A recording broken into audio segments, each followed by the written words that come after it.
ಚ್ಯವನ್ಪ್ರಾಶ್ ಮನೆಯಲ್ಲಿ ಮಾಡೋದು ಕಷ್ಟ ಅಂದ್ಕೊಂಡಿರೋರು ಈ ವಿಡಿಯೋ ಫುಲ್ ನೋಡಿ. ನಾನಿಲ್ಲಿ ಆಮ್ಲ ಚ್ಯವನ್ಪ್ರಾಶ್ ಈಸಿಯಾಗಿ ಹೇಗೆ ಮನೆಯಲ್ಲೇ ಮಾಡೋದು, ಅದು ಕೂಡ ಪ್ರಿಸರ್ವೇಟಿವ್ ಹಾಕದೆ ಮನೆಯಲ್ಲಿ ಹೇಗೆ ಈಸಿಯಾಗಿ ರೆಡಿ ಮಾಡ್ಬೋದು ಅಂತ ತೋರಿಸ್ತೇನೆ. ಡೈಲಿ 1 ಸ್ಪೂನ್ ತಿಂದರೆ ಆರೋಗ್ಯಕ್ಕೆ ತುಂಬಾ ಒಳ್ಳೆಯದು. ಇದಕ್ಕೆ ನಾನಿಲ್ಲಿ ಆಮ್ಲವನ್ನು ತಗೊಂಡ್ಬಿಟ್ಟು ಚೆನ್ನಾಗಿ ತೊಳೆದ್ಬಿಟ್ಟು ಅದನ್ನು ಸ್ಟೀಮಲ್ಲಿ ಅಂದರೆ ಬೇಯಿಸ್ತಾ ಇದ್ದೇನೆ. ಹಬೆಯಲ್ಲಿ ಸ್ಟೀಮಲ್ಲಿ ಸ್ವಲ್ಪ ಹೊತ್ತು ಬೇಂದರೆ ಅದು ಚೆನ್ನಾಗಿ ಸಾಫ್ಟ್ ಆಗುತ್ತೆ. ನಂತರ ನಾನು ಕಿಸ್ಮಿಸ್ ಮತ್ತು ಡೇಟ್ಸನ್ನು ಒಂದು ಹಾಫ್ ಆನ್ ಅವರ್ ಬಿಸಿನೀರಲ್ಲಿ ತೊಳೆದುಬಿಟ್ಟು ಅದನ್ನು ಹಾಫ್ ಆನ್ ಅವರ್ ಬಿಸಿನೀರಲ್ಲಿ ನೆನೆಸಿಡ್ತೇನೆ. ಇದರ ಪೇಸ್ಟ್ ಮಾಡಲಿಕ್ಕೆ ಇದೆ. ನಂತರ ಇಲ್ಲಿ ಮಸಾಲಕ್ಕೆ ಒಂದು ಸ್ವಲ್ಪನೇ ಚಕ್ಕೆ, 4 ಲವಂಗ, ಬಡಿ ಇಲಾಯ್ಚಿ 1, 2 ಏಲಕ್ಕಿ, ಪೆಪ್ಪರ್ ಮತ್ತು ತೇಜ್ಪತ್ತ ಇಷ್ಟನ್ನು ಡ್ರೈ ರೋಸ್ಟ್ ಮಾಡಿಕೊಂಡು ಪೌಡ್ರ್ ಮಾಡ್ತೇನೆ. ಇನ್ನೊಂದು ಸೈಡಲ್ಲಿ ಆಮ್ಲ ಕೂಡ ಬೆಂದು ಸಾಫ್ಟ್ ಆಯಿತು. ತುಳಸಿಯನ್ನು ಸ್ವಲ್ಪ ತಗೊಂಡು ತೊಳೆದುಬಿಟ್ಟು ಇಟ್ಟಿದ್ದೇನೆ. ಒಂದು ಸಣ್ಣ ಪೀಸಷ್ಟು ಜಿಂಜರ್ ಕೂಡ, ಫ್ರೆಶ್ ಜಿಂಜರ್ ಕೂಡ ತಗೊಂಡಿದ್ದೇನೆ. ಇದು ಎಲ್ಲವನ್ನು ಪೇಸ್ಟ್ ಮಾಡಲಿಕ್ಕೆ ಉಂಟು. ಇವಾಗ ಇಲ್ಲಿ ನಾನು ಡ್ರೈ ರೋಸ್ಟ್ ಮಾಡಿದ ಮಸಾಲವನ್ನು ಪೌಡ್ರ್ ಮಾಡಿಟ್ಕೊಂಡಿದ್ದೇನೆ. ನಂತರ ಒಂದೊಂದಾಗಿ ಅದೇ ಮಿಕ್ಸಿಯಲ್ಲಿ ಒಂದೊಂದಾಗಿ ಪೇಸ್ಟ್ ಮಾಡ್ತೇನೆ.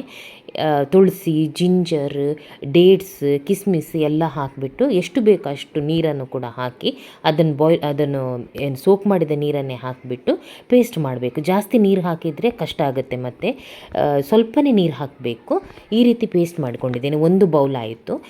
ಆಮ್ಲ ಬೆಂದು ಸಾಫ್ಟ್ ಆದಮೇಲೆ ಅದರ ಸೀಡ್ ತೆಗೆದು ಈ ರೀತಿ ಸಪ್ರೇಟ್ ಮಾಡಿಬಿಟ್ಟು ಸಣ್ಣ ಸಣ್ಣ ಪೀಸ್ ಮಾಡಿಬಿಟ್ಟು ಮಿಕ್ಸಿಯಲ್ಲಿ ಪೇಸ್ಟ್ ಮಾಡಬೇಕು. ಅದು ಕೂಡ 2 ಬೌಲಷ್ಟು ಆಯಿತು. ಸೊ 2 ಬೌಲು ಆಮ್ಲ, ಮತ್ತೊಂದು ಬೌಲು ತುಳಸಿ, ಜಿಂಜರ್, ಕಿಸ್ಮಿಸ್, ಡೇಟ್ಸ್ ಇದು ಪೇಸ್ಟ್ ಎಲ್ಲ ರೆಡಿ ಮಾಡ್ಕೊಂಡು ಇಟ್ಟಿದ್ದೇನೆ. ಇದಕ್ಕೆ ನಾನು ಬೆಲ್ಲ ಹಾಕ್ತೇನೆ, ಶುಗರ್ ಅಲ್ಲ. ಸ್ವಲ್ಪ ನೀರು ಹಾಕ್ಕೊಂಡು ಬೆಲ್ಲವನ್ನು ಮೆಲ್ಟ್ ಮಾಡ್ತೇನೆ. 2 ಕಪ್ಪಷ್ಟು ಬೆಲ್ಲ ಹಾಕ್ತೇನೆ. 3 ಕಪ್ಪಿಗೆ 2 ಕಪ್ಪಷ್ಟು ಬೆಲ್ಲ ನಾನಿಲ್ಲಿ ಹಾಕ್ತೇನೆ. ಅದನ್ನು ಸ್ವಲ್ಪ ಸೋಸ್ಕೊಳ್ತೇನೆ, ಏನಾದರೂ ಕಸ ಉಂಟಾ ಅಂತ. ತಿರ್ಗಿ ಅದನ್ನು ಅದೇ ಪಾತ್ರೆಗೆ ಹಾಕಿಬಿಟ್ಟು ಆಮ್ಲ ಪೇಸ್ಟ್ ಮಾಡ್ಕೊಂಡು ಇಟ್ಟಿದ್ದನ್ನು ಅದಕ್ಕೇ ಹಾಕ್ತಾ ಇದ್ದೇನೆ. ಈಗ ಇದು ಪೇಸ್ಟ್ ಮಾಡ್ಕೊಂಡದನ್ನು ಚೆನ್ನಾಗಿ ಡ್ರೈ ಮಾಡಬೇಕು. ಅಂದರೆ ಅದರ ನೀರಿನ ಅಂಶ ಎಲ್ಲ ಹೋಗಬೇಕು, ಕುದಿ ಬರಬೇಕು. ಆದರೆ ನಾವು ಈ ರೀತಿ ಮಿಕ್ಸ್ ಮಾಡಿದ ನಂತರ ಮುಚ್ಚಳ ಮುಚ್ಚಿಬಿಟ್ಟು ಬಾಯ್ಲ್ ಮಾಡಬೇಕು. ಇಲ್ಲಾಂದರೆ ಮೈ ಮೇಲೆಲ್ಲ ರಟ್ಟುತ್ತೆ, ಅಂದರೆ ಎರಚುತ್ತೆ. ನೋಡಿ, ಇವಾಗ ಡ್ರೈ ಆಗ್ತಾ ಬಂತು.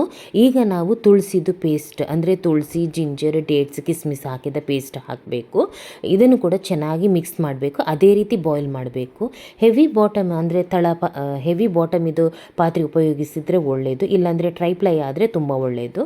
ಈ ರೀತಿ ಅದನ್ನು ಕೂಡ ಡ್ರೈ ಮಾಡಿದ್ದೇನೆ. ಅಂದರೆ ನೀರು ಸ್ವಲ್ಪನೂ ಇರಬಾರ್ದು. ನೀರಿದ್ದರೆ ಬೇಗನೆ ಕೆಡುತ್ತೆ, ಹಾಳಾಗುತ್ತಲ್ಲ. ಸ್ವಲ್ಪನೂ ಇರಬಾರ್ದು ನೀರು. ಎಲ್ಲ ಡ್ರೈ ಆದಮೇಲೆ ನಾನಿಲ್ಲಿ ಪೌಡ್ರ್ ಮಾಡಿದ ಮಸಾಲವನ್ನು ಕೂಡ ಹಾಕಿ ಸ್ವಲ್ಪನೇ ತಿರುಗಿಸ್ತೆ, ಅಂದರೆ ಬಾಯ್ಲ್ ಮಾಡ್ತೇನೆ. ಸ್ವಲ್ಪನೇ ತುಂಬಾ ಟೇಸ್ಟಿಯಾಗಿ ಬರುತ್ತೆ. ಹೊರಗಡೆಯಿಂದ ತಂದದಕ್ಕೂ ಟೇಸ್ಟ್ ಏನು ಡಿಫ್ರೆನ್ಸ್ ಗೊತ್ತಾಗೋದಿಲ್ಲ. ಆದರೆ ನಾವು ಇದರಲ್ಲಿ ಪ್ರಿಸರ್ವೇಟಿವ್ ಹಾಕೋದಿಲ್ಲ. ಅವರಷ್ಟು ಟೈಮ್ ವರ್ಷಗಟ್ಟಲೆ ಇಡಲಿಕ್ಕೆ ಆಗೋದಿಲ್ಲ. ಬೇಗ ತಿಂದು ಮುಗಿಸ್ಬೋದು. 1 ಸ್ಪೂನ್ ಡೈಲಿ ತಿಂದರೆ ಅಂತೂ ತುಂಬಾ ಒಳ್ಳೆಯದು. ತುಂಬಾ ಟೇಸ್ಟಿಯಾಗಿ ಬಂದಿದೆ. ನೀವು ಕೂಡ ಈಗ ಆಮ್ಲ ಎಲ್ಲ ಸಿಗ್ತದಲ್ಲ, ಫ್ರೆಶ್ ಆಗಿ ಮನೆಯಲ್ಲೇ ಮಾಡಿ. ಏನು ಕಷ್ಟ ಇಲ್ಲ ನೋಡಿ, ತುಂಬಾ ಬೇಗನೆ ಆಗುತ್ತೆ. ಮನೆಯಲ್ಲಿ ಮಾಡಿದ ಒಂದು ಸ್ಯಾಟಿಸ್ಫ್ಯಾಕ್ಷನ್ ಕೂಡ ಇರುತ್ತೆ ನಮಗೆ. ನನ್ನ ರೆಸಿಪಿ ಇಷ್ಟ ಆದರೆ ಪ್ಲೀಸ್ ಸಬ್ಸ್ಕ್ರೈಬ್ ಮಾಡಿ, ಗೊತ್ತಿರೋರಿಗೆಲ್ಲರಿಗೂ ಶೇರ್ ಮಾಡಿ, ಲೈಕ್ ಮಾಡಿ. Thank you.